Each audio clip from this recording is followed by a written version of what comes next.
फिर से गूंजेगी और ईंट का जवाब सरकार को हम लोग पत्थर से देंगे। नियोजन पुरखों ने इतना जान गंवाया है सर कि धरती लाल लाल हो गई थी।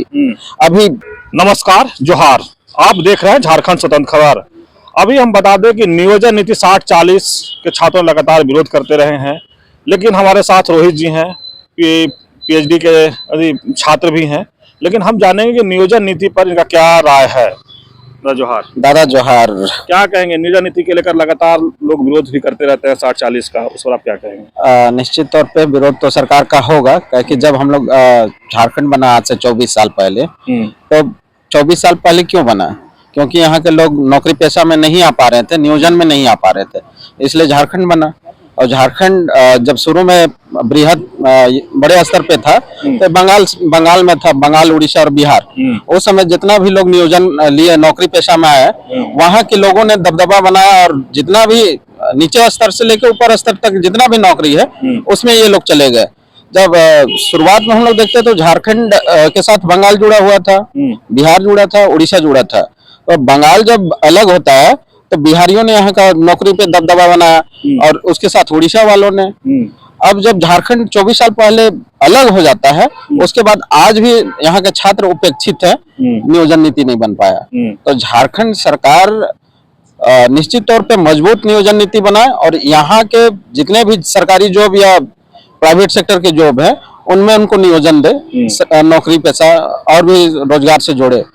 अभी हम लोग देखते आ रहे हैं 24 साल जब झारखंड का हो जाता है तो सोचिए कि कितना यहाँ के स्टूडेंट परेशान होंगे। मतलब 24 साल में उनको नौकरी नहीं मिल पा रहा है। हम भी जवान है, मतलब हम भी युवा है। आज सरकार युवा फेस्ट बना रही है हर जगह, हर जिले में। क्यों बना रही है? इनको ना नौकरी देना है ना कुछ करना है, तो ऐसे ही बुड़बक बनाते रहे युवकों को।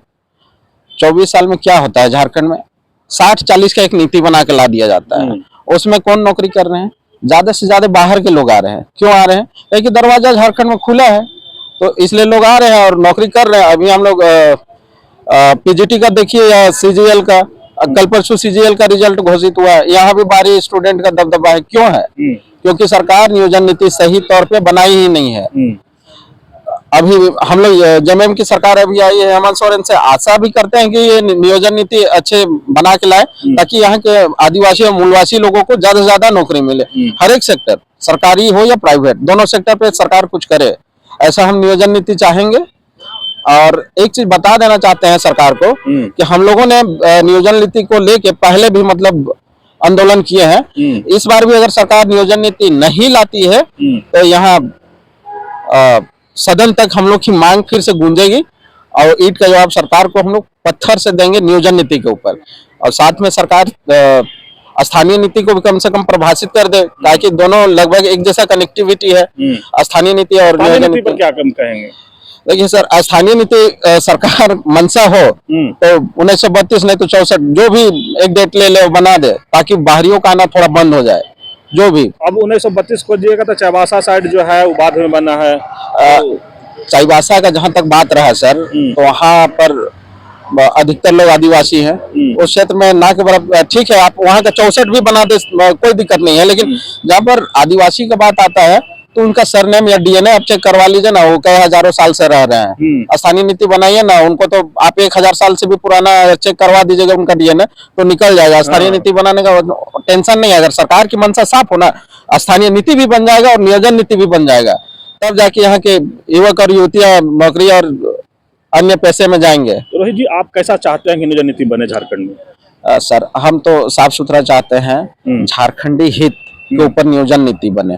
जो अभी 60-40 की बात है, वो ज्यादा से ज्यादा 95 और 5 होना चाहिए। बाहरी स्टूडेंट को 5% देना चाहिए। क्यों दे भाई?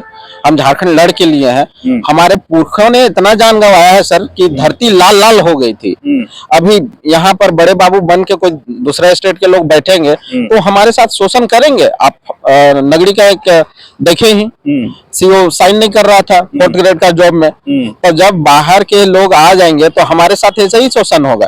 तो नियोजन नीति साफ तौर पे सरकार ऐसे बनाए जो झारखंड के आदिवासी और मूलवासियों को ज्यादा से ज्यादा नौकरी का लाभ दिला सके। लेकिन हेमंत सोरेन इस बार पूर्ण बहुमत में है, तो क्या आशा करते हैं उनसे इस पर? निश्चित तौर पे हेमंत सोरेन सर से आशा है कि वो झारखंड के हित में आदिवासी और मूलवासियों के लिए ऐसा नियोजन नीति लाए ताकि उनका ज्यादा से ज्यादा सरकारी जॉब और प्राइवेट में जो भी जॉब है उनमें भी प्राइवेट जॉब में भी आरक्षण लागू करवा दे, ताकि हम भी उस सेक्टर में जैसे टाटा हो गया, सीसीएल हो गया, बीसीसीएल हो, इस सब में ज्यादा से ज्यादा हम लोग जा पाए। ताकि हमारे यहाँ ये इंडस्ट्री आके बैठ रही है सर, और हमें ही नौकरी नहीं मिल रही है, माने जगह हम ही देंगे और हम ही उपेक्षित रह जाएंगे। क्या फायदा हुआ इस तरह का नियोजन नीति से? तो सरकार से हमारी मांग है कि ऐसा नियोजन नीति लाए ताकि झारखंडियों को ज्यादा से ज्यादा रोजगार मिले। चलिए, अभी रोहित जी की बात सुन रहे थे। 60-40 के नियोजन नीति के पर ये कह रहे हैं कि वो नहीं चलेगा, बहुत है तो 95 और मैंने 5 का रेशियो चल सकता है। लेकिन इस तरह से कह रहे हैं कि अगर नहीं बना तो इस बार भी, पिछले बार इस तरह आंदोलन हुआ था, इस बार भी आंदोलन होगा। और इनको हेमंत सोरेन सरकार से कहीं ना कहीं आशा है कि इस बार बेहतर नियोजन नीति बना दे। और आग्रह भी कर रहे हैं कि हेमंत सोरेन बेहतर नियोजन नीति बनाए कि जो झारखंड के युवा युवतियां हैं उनको नौकरी मिले। ये भी कह रहे हैं कि जिस तरह से पिछले बार नगरी का सीओ चतुर्थ कर्मचारी में जो नौकरी हो रहा था उस पर सिग्नेचर नहीं करे, तो उसको ये कहीं ना कहीं जिक्र कर रहे हैं कि बाहरी लोग किस तरह से यहाँ के लोगों को ये करते हैं। तो हम बता दें कि लगातार ये कह रहे हैं कि नियोजन नीति झारखंड के हित को देखते हुए बने कि यहाँ युवा युवतियों को नौकरी मिले। तो इस तरह खबर को देखने के लिए आप झारखंड से खबर जुड़े रहिए। जोहार, नमस्कार।